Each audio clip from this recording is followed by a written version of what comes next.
receiver who's now playing running back. He has been smoking people in training camp. They got speed out of the backfield. Xavier Worthy's developing. The offensive line's even better. They have nothing but dudes on defense. Kansas City got better. They got better. I'm just telling you. And they needed to. Despite the fact that they went 15-2 last year, their offense really struggled. They may take it next level. Meanwhile, next order of business, Neek, is my favorite story of this entire training camp. I am more fascinated by Travis Hunter's attempt, and he's calling himself the unicorn, and well, he should. His attempt to become the first player in essentially 60 years to be a major contributor on both sides of the ball. He took reps at wide receiver yesterday. Neek, are you a believer that he can do what has not been done in the NFL since the 1960s? I absolutely am a believer. Like, I choose to take the evidence that we have from what he was able to do in college and understand that sometimes there are athletes that are just unique. I know it's a long shot, and I do understand that it's going to take a toll on his body. But if that's something that he chooses to do, I mean, I see no reason to believe that he can't. It seems that he's shown that he has the stamina to do that. I think it's going to be hard. Being great at both, now we're getting to a point where it's a little bit more difficult for me to believe. But I still think that the impact that he could have on both sides of the ball, and we're not looking, I don't assume we're looking for him to play 100% of the snaps on both sides of the ball. So like 80% here, 80% there, I think it's possible. Okay, I'm going to leave it here. We're going to set aside some time a little later this morning to go deeply in. I know I can see Lewis and Kimberly both ready to jump out of their seats. We're going to dive deeply into the situation with Travis a little later this morning. But our next stop, I want to get us to Cleveland, where Shedeur Sanders continues to put in work primarily with backups, almost exclusively with backups at this point, with Joe Flacco taking all of the first team reps so far with Cleveland. I want you to hear from Deion Sanders, obviously Shedeur's dad. He sat down with his old teammate Michael Irvin and discussed his plans to visit Shedeur at camp and why he has not. He didn't want me to come. He's like, Dad, I may get 3-4 reps at practice. I don't want you seeing that. I'm like, come on, no, I'm not where I need to be. Let me get where I need to be. And it's so funny because this is his first time, man. Yeah. Ever. And he's dealing with it like a pro. Like he ain't mad, he ain't bitter. He's like, I got work to do, but I'm gonna put in this work. One thing, they gonna have to let me play. Preseason gonna come. And when preseason come, watch me work. I'm like, I already know what you're gonna do. I ain't worried about that. I know. But he didn't want me to come.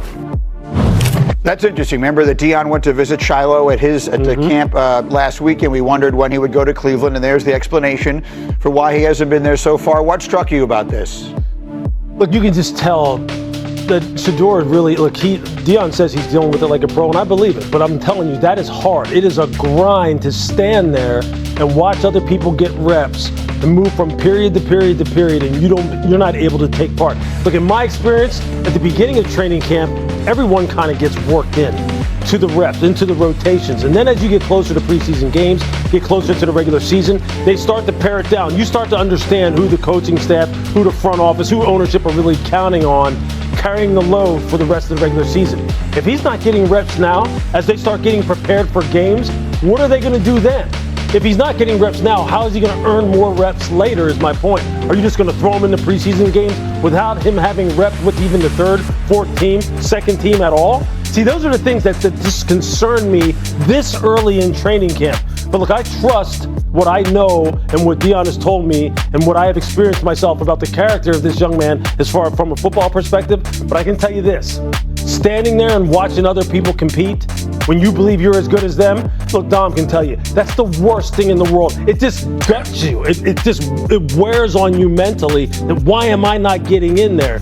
Because if you don't get in there, you have no shot. I'll get to Nick in a minute, but Kmart, I want to come to you first as my reporter, and you know that division and that team so well. Do you have any sense of what the plan is there? Kenny Pickett's been hurt. Flacco getting the first team reps. They've got the 2 rookies. Do you have a sense of their plan?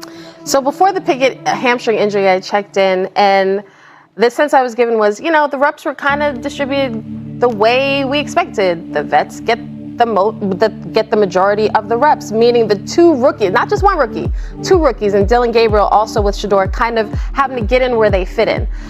The Pickett of it all is interesting because unfortunately for Kenny Pickett, the less time he's on the field, the less work he gets, and he's somebody who needs work as well.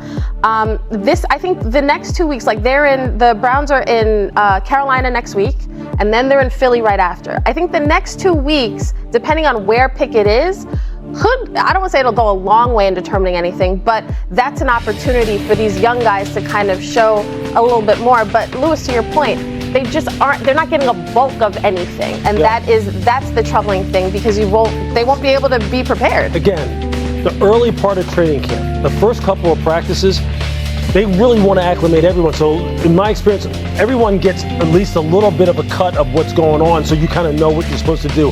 Then it starts to taper. If at this point he's saying, look, Dad, I don't want you to come because I'm getting 3-4 reps per practice, I mean, that to me, look, if I really wanted to see what someone had as far as, whether or not they could be a franchise caliber quarterback, early on in training camp, I'd want him in there. I'd want to be giving him more reps than this, at least to the point where he'd say, hey, yeah, you know what? Come watch me. I am getting some reps. I can show you a little bit more of what I'm doing. So, Nick, should we be reading anything into the fact? I understand it's still early, but to Lewis's point, it felt to me like early would be the time that you would see everybody a little bit. Should we be reading into the fact that Shedeur is getting this little work? Yeah, I mean, I think this is where Shedeur is such a unique draft prospect, because he was so good in college and he's so famous, but he's still a 5th-round pick. Like, this happens to 5th-round picks sometimes, especially if they're not counting on you to be an impact player this season. I think oftentimes some of these guys are long shots and they want to see what they have. They're planning to put them on practice squad or something like that. None of us expected that for Shedeur, but you do have to calculate in the fact that he's a 5th-round pick. I'm shocked that he's not getting the reps at this point, though. Like, I was drafted with 2 corners drafted ahead of me in my same draft. Your opportunity will come. It's like a risk and reward situation for him. He's not getting much better right now because he's not getting the reps, but there's a situation where he is going to get plays. He has to be perfect.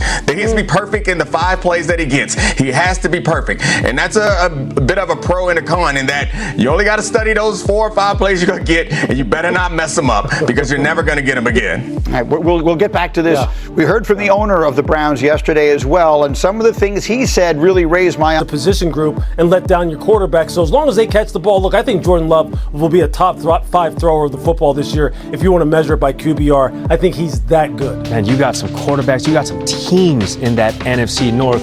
Flip side, let's go to the AFC North for a moment here. Bengals All-Pro defensive end Trey Hendrickson expected to end his week-long holdout. He's reporting to camp today. Adam Schefter reporting both sides in near agreement on the length and total value of a new extension. The holdup is over guaranteed money. Lewis, your reaction on everything here? Yeah, look, I think first and foremost, look, Trey knows, look, that money starts to add up, okay, when you're holding out. And when you're sitting here and these $50,000 a day, I believe it is, continue to accumulate, that's money you just can't get back. It's money that they can't waive. So I think he says, hey, look, despite the fact that I'm still here dug in and I believe what I believe in terms of my worth, let me go ahead and report to training camp and then see if we can move along here in terms of getting something done. The thing that worries me about this is, look, every day that